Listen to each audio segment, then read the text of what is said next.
Parce qu'une reconversion professionnelle n'est pas si simple, je te donne aujourd'hui mes 5 astuces pour avoir le bon état d'esprit. 5 choses réelles qui fonctionnent. Je te les donne maintenant.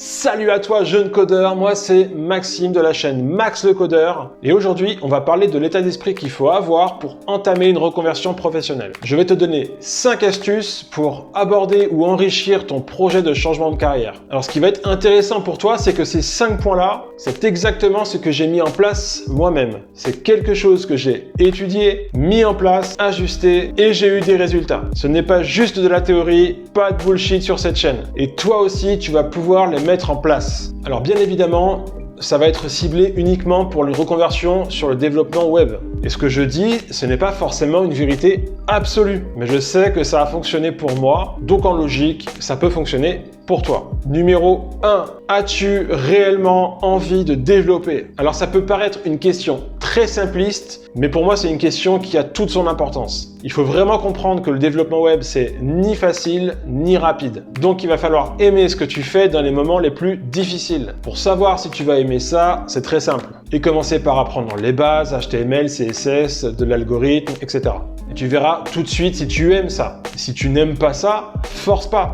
Si tu commences quelque chose parce que c'est à la mode ou pour X raisons et que tu n'aimes pas ça, le moment où ce sera plus difficile, tu vas lâcher l'affaire, tu vas abandonner. Par contre, si tu aimes ça, on se relève les manches et on passe à l'action. Donc ce premier conseil, il est important, c'est tout simplement de se poser la question, est-ce que j'aime développer? Est-ce que ça me plaît? Numéro 2, qu'es-tu prêt à changer dans ta vie? Alors ça, c'est une question, elle peut paraître énormissime. Quand je parle changer dans ta vie, tu vas vite comprendre pourquoi je dis ça. Comme je te le disais tout à l'heure, si tu choisis le métier de développeur web, c'est parce que tu aimes ça. Et comme je te l'ai dit aussi, ça prend du temps, c'est pas rapide. On va prendre un exemple. Si tu souhaites apprendre le code à côté de ton travail, de ton job principal, et il va falloir s'engager le plus possible en termes de temps. Donc si ton passe-temps, c'était en rentrant du travail de squatter les réseaux sociaux ou Netflix ou les jeux vidéo, est-ce que tu es prêt pendant un minimum quelques mois de mettre de côté ces choses-là pour apprendre le code? Est-ce que tu es vraiment prêt de laisser ces choses qui ne t'apprennent pas grand-chose pour apprendre des choses qui vont te servir? Il faut être prêt à ça pour changer de carrière professionnelle dans le développement web. Numéro 3, sois patient.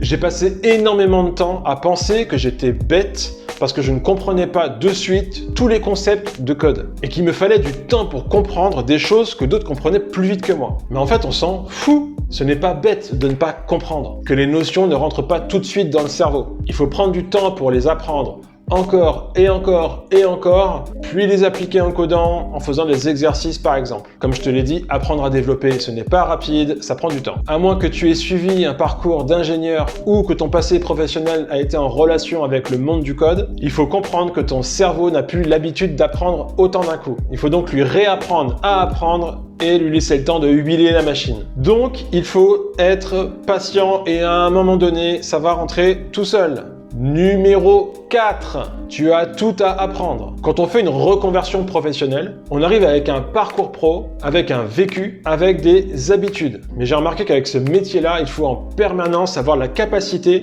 de pouvoir se remettre en question. C'est important de s'auto-analyser pour pouvoir s'améliorer. Donc quand tu commences ce job, il faut quasiment mettre de côté la mauvaise habitude d'avoir l'habitude. Donc à un moment donné, il faut juste comprendre que ce que tu faisais avant, ce n'est pas ce que tu vas faire maintenant. Qu'il va falloir suivre les conseils et modeler certaines habitudes sur des développeurs expérimentés. Trouve-toi un développeur expérimenté, apprends ce qu'il fait, apprends des développeurs qui t'inspirent, tu en as partout, ne serait-ce que sur YouTube. Numéro 5 et dernier point, code. Ce point-là, je ne vais pas le détailler trop longtemps. Ça fait plusieurs fois que j'en parle dans les vidéos. Le plus important de tous les conseils que je peux te donner, c'est de passer à l'action. Tu pourras regarder 1000 tutos, tu pourras lire 1000 articles ou lire 1000 livres. La différence se fera lorsque tu auras expérimenté par toi-même. Personnellement, depuis que je suis passé à l'action, la compréhension que j'ai des notions, elle est beaucoup plus fluide. Donc, code.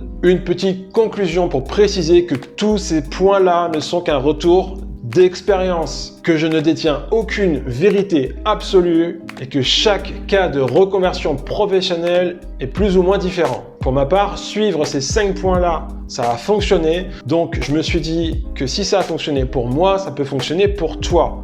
Bref, tu auras compris qu'une reconversion professionnelle, ça se travaille et qu'on apprend comme quand on était bébé, mais un bébé s'agrandit et ensemble, on va le faire. Je te remercie d'avoir suivi cette vidéo. N'hésite pas à m'envoyer un message. J'en reçois déjà quelques-uns, j'ai quelques échanges avec vous et ça me fait réellement plaisir. En tout cas, je te souhaite une bonne journée, boss, code et moi je te dis à très bientôt sur la chaîne de Max le Codeur.